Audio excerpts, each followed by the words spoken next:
आता पेट्रोलचा खर्च विसरा, घरी आणा इलेक्ट्रिक स्टायलिस्ट इलेक्ट्रिक गाडी.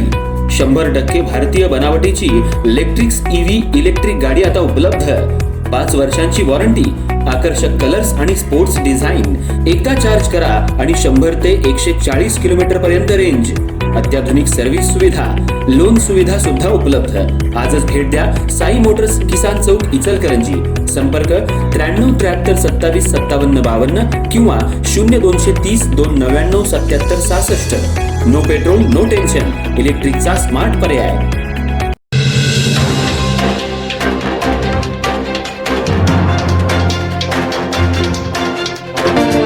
इचलकरंजी शहरातल्या शिवतीर्थ परिसरात बस स्थानकामध्ये सलग दुसऱ्या दिवशी चोरीचा प्रकार समोर आलाय.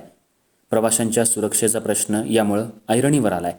बस स्थानकात गर्दीचा फायदा घेत एका महिलेनं दुसऱ्या महिलेच्या कानातील दागिने ओढून पळवण्याचा प्रयत्न केला. मात्र सतर्क नागरिकांनी संबंधित महिलेला पकडून ठेवलं, त्यामुळे चोरीचा प्रयत्न उघडकीला आला.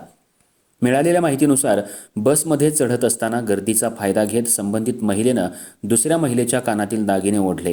दागिने हिसकावून घेतल्यानंतर ती महिला तिथून पळून जाण्याचा प्रयत्न करत होती. मात्र नागरिकांच्या लक्षात हा प्रकार येताच त्यांनी तिचा पाठलाग करून तिला पकडलं. नागरिकांनी तिला बस स्थानक परिसरातच रोखून धरलं. यावेळी परिस्थिती लक्षात घेऊन संबंधित महिलेनं दुसऱ्या महिलेचे कानातील दागिने परत केले. घटनेची माहिती मिळताच शिवाजीनगर पोलिसांना पाचारण करण्यात आलं. पोलीस घटनास्थळी दाखल झाले. पोलिसांनी संबंधित महिलेला ताब्यात घेतलं असून तिच्याकडून या घटनेबाबत चौकशी सुरू करण्यात आली आहे. पुढील कायदेशीर कारवाई करण्याचं काम पोलिसांकडून सुरू आहे. दरम्यान इचलकरंजी बस स्थानकावर सलग दुसऱ्या दिवशी चोरीचा प्रकार समोर आल्यानं प्रवाशांमध्ये चिंता वाढली आहे. यापूर्वीही बस स्थानकात गर्दीचा फायदा घेत प्रवाशांच्या बॅगा, पर्स आणि मौल्यवान वस्तू चोरीला जाण्याच्या घटना घडल्याच्या तक्रारी समोर आल्या आहेत. त्यामुळं बस स्थानक परिसरात प्रवाशांच्या सुरक्षिततेचा प्रश्न गंभीर बनलाय. बस स्थानकात दररोज मोठ्या संख्येनं प्रवाशांची वर्दळ असते. महिला, ज्येष्ठ नागरिक तसंच बाहेर गावाहून येणाऱ्या प्रवाशांची संख्या मोठी आहे. गर्दीच्या वेळी चोरीच्या घटना घडत असल्यानं प्रवाशांना आपल्या मौल्यवान वस्तूंची काळजी घ्यावी लागते.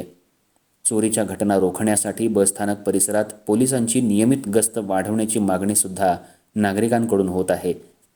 सलग 2 दिवस चोरीच्या घटना समोर आल्याच्या पार्श्वभूमीवर बस स्थानक परिसरात कायमस्वरूपी पोलीस चौकी सुरू करावी अशी जोरदार मागणी नागरिकांनी केली आहे.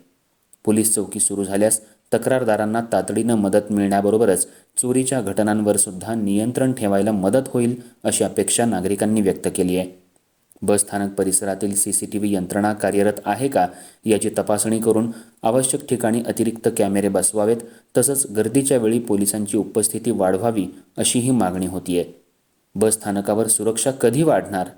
चोरीच्या घटनांना आळा घालण्यासाठी प्रशासन ठोस पावलं कधी उचलणार असा सवाल आता नागरिकांकडून उपस्थित केला जातोय.